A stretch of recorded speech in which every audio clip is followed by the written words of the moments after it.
Neville Goddard a dit une fois que si vous assumiez plus fréquemment le sentiment que votre souhait est exaucé, vous seriez maître de votre destin. Connu pour sa croyance en la puissance de l'Assomption et de l'imagination, cette citation résume parfaitement l'essentiel de son œuvre. Vous avez probablement déjà entendu parler de concepts tels que la loi de l'Assomption et le pouvoir de la manifestation. Mais si vous êtes ici, il y a de fortes chances que vous ayez encore des questions. Vous êtes-vous déjà demandé s'il existait une force si puissante qu'elle pourrait transformer vos désirs en réalité? La loi de l'Assomption est-elle une vérité profonde ou simplement une notion fantaisiste? Aujourd'hui, embarquons pour un voyage afin de percer les mystères de ce concept fascinant.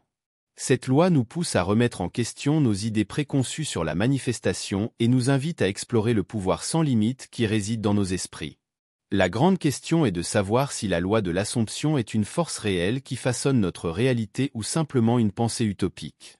Nous allons le découvrir.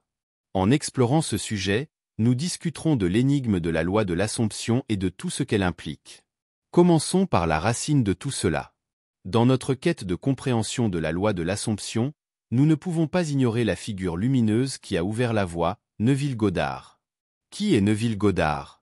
Né à la Barbade en 1905, Neville Goddard n'était pas seulement un mystique, mais aussi un pionnier dans le domaine de la manifestation. Ses enseignements, enracinés dans des interprétations mystiques des concepts bibliques, ont résonné avec les chercheurs de vérité à travers le monde. Le parcours de Neville l'a conduit à explorer le pouvoir transformateur de l'Assomption, et sa sagesse continue de résonner à travers les âges. Parmi les nombreux principes de Goddard, certains se sont démarqués à travers les époques et ont une importance particulière pour notre sujet d'aujourd'hui. Premièrement, l'imagination crée la réalité. Neville croyait fermement au pouvoir créatif de l'imagination. Il déclarait souvent « Assumez le sentiment que votre souhait est exaucé », soulignant que notre capacité imaginative façonne nos expériences. Au cœur des enseignements de Neville se trouve le concept d'assomption. L'idée que l'assumation du sentiment d'avoir déjà réalisé nos désirs nous aligne avec l'énergie nécessaire pour la manifestation. Demandez-vous, que ressentirais-je si j'avais déjà cet argent, cet emploi, cette relation, ces vacances de rêve? Comment me sentirais-je si j'étais vraiment en paix? Trouvez ce sentiment et cette réalité, imaginez-la, accrochez-vous à elle, et agissez consciemment en accord avec cette réalité. Assumez cette réalité et regardez le reste se mettre en place. Neville encourageait également à vivre dans le résultat final de nos désirs en résidant mentalement dans l'état d'avoir déjà atteint nos objectifs. Nous modifions notre conscience et attirons des expériences correspondantes. Par conséquent, vous devez apprendre lentement à écrire votre propre réalité. Neville préconisait l'utilisation de conversations intérieures et de scénarios mentaux. En dirigeant consciemment nos pensées et nos dialogues intérieurs, nous écrivons l'histoire de nos vies et influençons notre réalité extérieure. Aussi étrange que cela puisse paraître, il croyait également au pouvoir de réviser les événements passés par l'imagination. En réimaginant et en révisant les expériences passées, nous modifions leur impact sur notre présent et notre futur. L'essentiel de ce que nous venons de discuter est centré sur la loi de l'Assomption. Enfant, vous commencez votre vie en la voyant à travers une lentille déformée mais belle. Vous êtes plein d'émerveillement, de curiosité et d'imagination débridée. Pourquoi le ciel est-il bleu? Pourquoi l'herbe est-elle verte? Les hobbies vivent-ils dans les montagnes au loin? Puis-je toucher une licorne? Toutes ces questions, divagations de l'imagination sans frein d'un enfant, constituent probablement certains de nos premiers et derniers contacts avec la vraie magie et l'émerveillement. Cependant, plus nous grandissons, moins nous avons l'occasion de voir et de toucher cette magie. Bientôt, le Père Noël devient un personnage ridicule et fantaisiste. La couleur du ciel et de l'herbe ne vous fascine plus, et la question pourquoi devient plus lointaine qu'une pensée fugace. Quelque part en cours de route, nous avons oublié comment réimaginer le monde à notre manière. Nous avons oublié d'assumer que nos vies pouvaient être exactement comme nous le souhaitions. Maintenant que vous avez acquis quelques connaissances grâce à la sagesse de Neville Goddard, vous savez en essence sur quoi reposent ses enseignements. Plongeons au cœur de cette exploration, la loi de l'Assomption. Qu'est-ce que c'est exactement? À sa racine, la loi de l'Assomption est la reconnaissance que nos suppositions, croyances et sentiments façonnent notre réalité. Neville Goddard nous incitait à transcender les limites de la pensée utopique et à incarner pleinement l'Assomption que nos désirs ne sont pas seulement possibles, mais déjà réalisé. Imaginez planter une graine dans un sol fertile. L'Assomption est le sol qui nourrit la jeune pousse de votre désir jusqu'à ce qu'elle s'épanouisse en votre expérience vécue. Il s'agit de vivre à partir du résultat final, et non simplement de le souhaiter. En termes simples, c'est un concept qui dit que vous devez assumer le sentiment ou la réalité que vous désirez. D'une manière ou d'une autre, cette réalité trouvera son chemin vers vous. Cela peut sembler être de la pensée utopique, mais suivez-moi et découvrez la différence. La pensée utopique implique souvent des rêveries passives et des désirs sans intention claire ni engagement conscient. C'est comme jeter une pièce dans une fontaine et espérer un miracle sans participer activement au processus de création.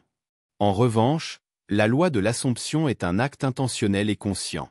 Il s'agit d'assumer un état d'être et d'incarner les émotions associées au résultat souhaité. Ce n'est pas passif, c'est un engagement actif avec les forces créatives de l'univers. La pensée utopique peut vous laisser aspirer au changement, mais la loi de l'Assomption vous permet de devenir l'architecte de votre réalité. Il ne s'agit pas d'attendre que votre bateau arrive. Il s'agit de mettre les voiles et de naviguer sur les mers de vos suppositions. En explorant plus avant, vous comprendrez comment la loi de l'Assomption transcende la pensée utopique, offrant une voie tangible pour manifester la réalité que vous désirez. Maintenant, voyons comment appliquer exactement la loi de l'Assomption dans votre vie quotidienne. Vous savez peut-être ce que le concept implique, mais comment pouvez-vous transformer ces principes en pratiques tangibles? Nous y arrivons. Le numéro 1 est de clarifier vos désirs. Commencez par définir clairement ce que vous désirez, qu'il s'agisse d'un objectif de carrière, d'une relation ou d'un développement personnel. La spécificité renforce le pouvoir de vos suppositions. Je vous recommande de cultiver l'habitude d'écrire ces choses. Que ce soit sous forme de journal, de liste de tâches, de carte mentale ou de tableau de vision, il y a quelque chose dans le fait de mettre le stylo sur le papier qui aide à solidifier vos objectifs.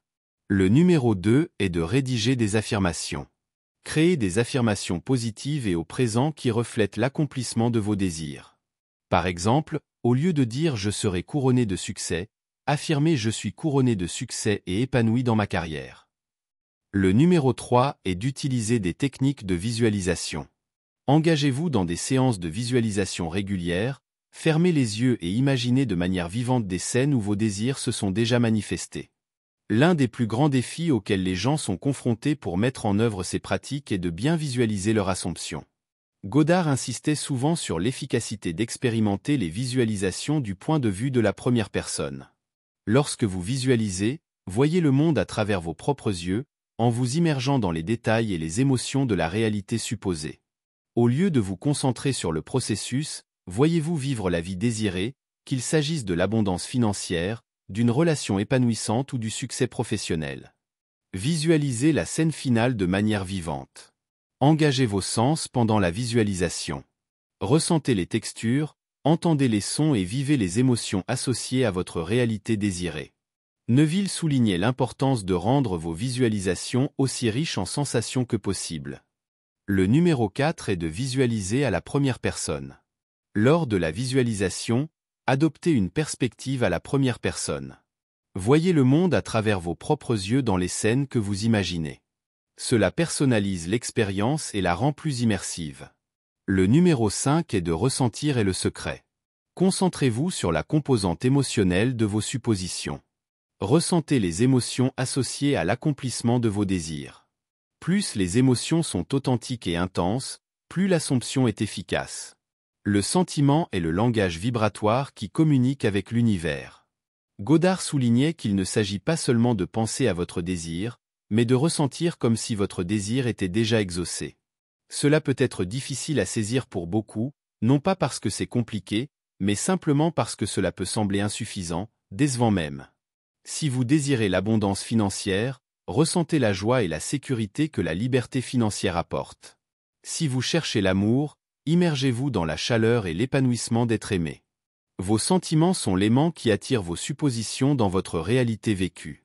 Le sentiment n'est pas simplement un effet secondaire de l'Assomption, c'est l'ingrédient secret qui catalyse le processus de manifestation. Le numéro 6 est de créer un script mental. Développez un script mental ou une histoire qui narre votre vie telle que vous souhaitez qu'elle soit. Imaginez chaque scène avec clarté et écrivez le dialogue et les événements comme s'ils se produisaient au moment présent. Le numéro 7 est de vivre à partir de la fin. Adoptez le concept de vivre à partir de la fin. Agissez comme si vos désirs étaient déjà exaucés. Prenez des décisions basées sur l'assomption que votre réalité désirée est votre réalité actuelle. Le numéro 8 est la constance et la répétition. La constance est cruciale. Répétez vos affirmations et engagez-vous régulièrement dans les visualisations. Le renforcement constant renforce les voies neuronales associées à vos suppositions. L'assomption constante est le cœur battant de la loi de l'assomption. Ce n'est pas une pensée fugace ou une croyance momentanée. C'est un engagement soutenu et inébranlable envers l'assomption que vos désirs sont en voie de se réaliser. Godard insistait sur le fait que la persistance n'est pas une question de désespoir ou d'attente anxieuse, c'est de supposer avec confiance et persistance le sentiment du souhait exaucé, même face à des circonstances extérieures qui pourraient suggérer le contraire. Le numéro 9 est le dialogue interne positif. Surveillez votre dialogue interne. Parfois, cette petite voix dans votre tête peut vous mettre des bâtons dans les roues. Peut-être dit-elle que vous ne pouvez pas faire certaines choses ou être certaines choses. Peut-être dit-elle que vous n'êtes pas assez bon ou digne. Quelle que soit la situation, vous devez vous efforcer de remplacer les pensées négatives ou les doutes par des affirmations positives qui soutiennent vos suppositions conscientes. Le dialogue interne positif renforce vos croyances désirées. Le numéro 10 est le détachement des moyens. Lâchez prise sur les moyens spécifiques par lesquels vos désirs se manifesteront. Faites confiance à l'univers pour amener l'accomplissement de vos suppositions de manière à surpasser votre compréhension actuelle. Godard soulignait l'importance de se détacher du comment de la manifestation. Ce principe implique de faire confiance à l'univers pour orchestrer les moyens de réaliser vos suppositions, souvent de manière au-delà de votre compréhension immédiate. Il est important de noter que ce détachement n'est pas de l'indifférence, mais une profonde confiance en l'intelligence inhérente de l'univers. Cela permet le déroulement de vos suppositions de manière à surpasser vos attentes initiales. Le numéro 11 est de réfléchir et réviser. Réfléchissez régulièrement sur vos suppositions. Si vous remarquez des pensées ou croyances conflictuelles, révisez-les pour les aligner avec votre réalité désirée. La révision est un outil puissant pour façonner vos suppositions. Godard a introduit le concept de révision des suppositions comme un outil puissant dans la loi de l'assomption. Si vos suppositions actuelles ne s'alignent pas avec vos désirs, vous avez la capacité créative de les réviser et de rediriger votre focus mental.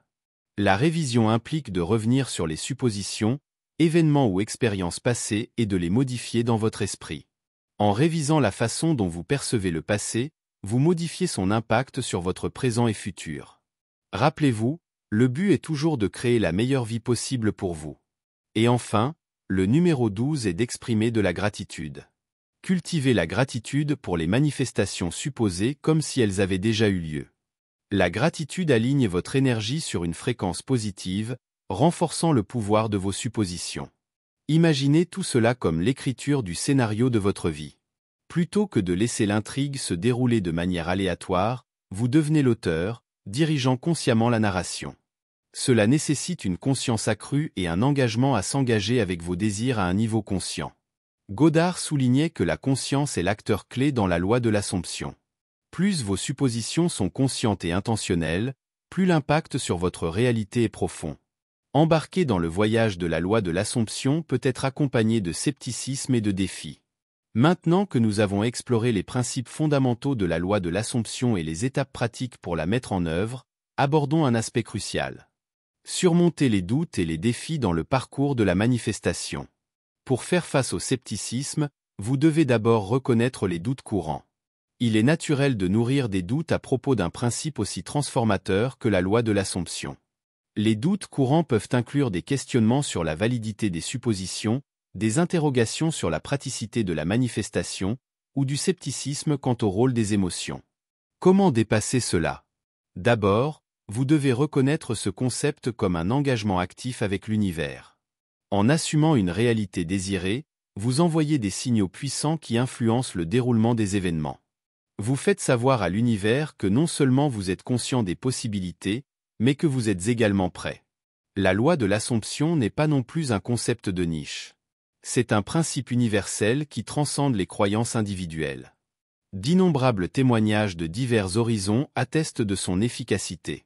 Des gens ont été témoins de changements transformateurs en assumant consciemment la réalité qu'ils souhaitent expérimenter. Ainsi, le concept exploite également le pouvoir de l'alignement émotionnel. Les émotions jouent un rôle crucial dans le processus de manifestation. La loi de l'Assomption reconnaît que les émotions ne sont pas seulement des réactions, mais des forces puissantes qui façonnent notre réalité. En alignant vos émotions avec la réalité supposée, vous créez une correspondance vibratoire qui attire vos désirs. Nous ne pouvons pas surévaluer le rôle de la constance et de la patience dans ce voyage que vous êtes sur le point d'entreprendre. La loi de l'Assomption n'est pas une solution rapide, c'est un voyage.